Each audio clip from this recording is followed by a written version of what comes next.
Hey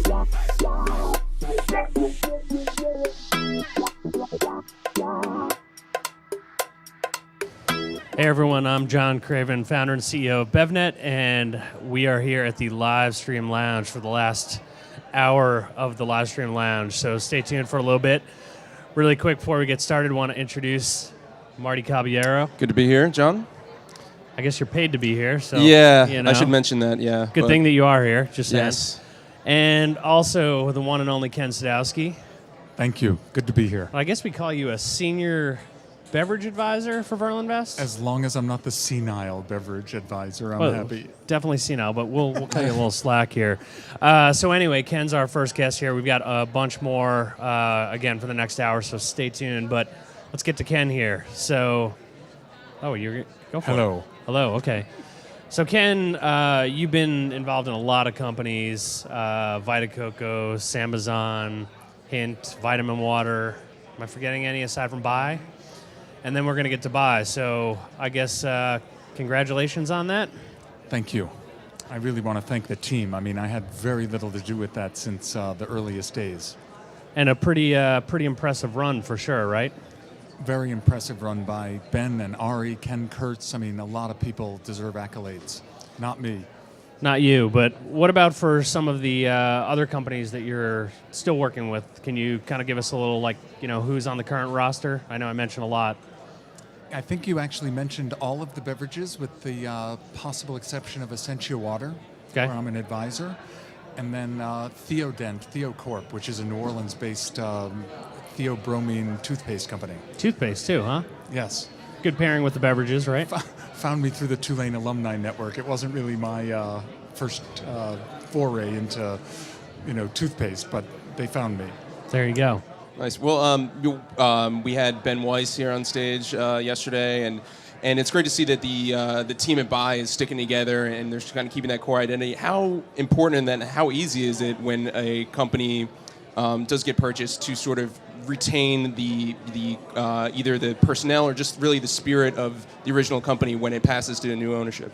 It's a good question, and that is really the key. I mean, when teams that built these unbelievable companies get decimated by, I don't want to use the term 3G'd, but when companies go in and really cut out the guts of the spirit of the company, it's really bad.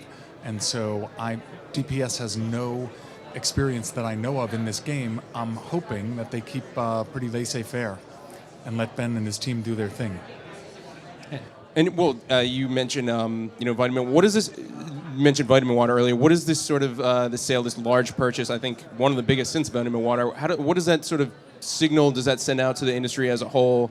In 2016, going into 2017, that this is a big thing. One, most importantly, because I still have a bunch of companies that I'm working with, the M&A window is open for a lot of acquisitions because, a lot of these companies have R&D divisions, but really at the end of the day, I think that door swings open and it says M&A because it's just not in their corporate culture to innovate properly. The second thing is, I do think that the 4 cities that passed those sugar taxes had a big impact on Dr. Pepper Snapple Group, who's really, I don't want to call them a one-trick pony because they're a great company, but they're really focused on one thing, and that one thing is under attack like tobacco was almost however many years ago that was. And I guess maybe that's a good segue into trends a little bit since you were just up there with me on the stage for the new Beverage Showdown. I was? I think you were. Maybe I am. Maybe that was senile. yesterday. I don't even know. Some but pictures somewhere. There you go. Anyway, I was going to say, one of the trends that keeps coming up again and again here and in that competition is reduced sugar. That's an obvious trend. I guess give us some insight since you're the beverage whisperer. What other trends are you kind of thinking about and, expecting to see more of in 2017? I mean, the Uber story, as you mentioned, is sort of just better for you, and better for you manifests itself today as less sugar. But in terms of categories, I think there's still room for coconut water to evolve. And I think, self-servingly, the Vita Coco team is really good. And they've gotten some line extensions and innovation that I like what I'm seeing for next year. And the time may be right for things like Hint, which is, really the only still water that has a really good execution of flavors but no sugar. And so I think that those kinds of things, and personally I'm not a sparkling fan, but let's talk about probiotics as they, are sparkling with, whether it's kombucha or whether it's Good Belly doing a number of things that are looking like, they're going to have line extensions that would be bubbly, and Suja probiotic water, and just a number of things that are in that realm. Well, and I guess maybe, similar question. I think in the days after the vitamin water acquisition, I guess that was almost 10 years ago now, right? Now we have another big acquisition with Bai. We had Kavita going to Pepsi. Generally, like vitamin water and, an acquisition of that size created this sort of ripple for a long time of lots of startup brands trying to follow in their footsteps. What sort of things do you think will follow in the footsteps of Bai and Kavita and such? Well, I think, it's, if I put on my Verlinvest hat where, I see a lot of these decks, and in the third page of the deck talks about the trajectory of vitamin water, I think now you'll see the trajectory of Bai, in addition to. So, they're quoting the unicorns. No one's quoting the Steez acquisition that was, one times revenue. So, it's, look, the game will continue, and I don't think I'm qualified to answer that question, because it's just, It's a crystal ball sort Right. of question, right? I guess we'll know in maybe another 10 years or something like that. I like to think 7, but yes. There you go. And obviously, we've been talking about Bai, the Kavita deal. Is now especially a great time to be looking to sort of exit? Is there something in the economic climate, or is there something sort of beyond the brands themselves that makes why we're seeing maybe a frequency of deals now as opposed to another time? I think there's some degree of acknowledgement from the giant companies that they don't innovate well, and they still have big war chests to buy companies with. So that to me is the compelling thing. And then, the other trends of really just disrupting traditional food and beverage choices. I mean, look at the center of the store, of a large format store. You can go bowling in there and not hit anybody. All the business is in the perimeter, so the fresher things and, even the retail landscape, they've got to reimagine themselves. Well, what do you think about something like, our first speaker yesterday, Juicero, in terms of, I guess an appliance almost that could have some disruptive impact on ready-to-drink beverages? Do you think there's more stuff like that out there?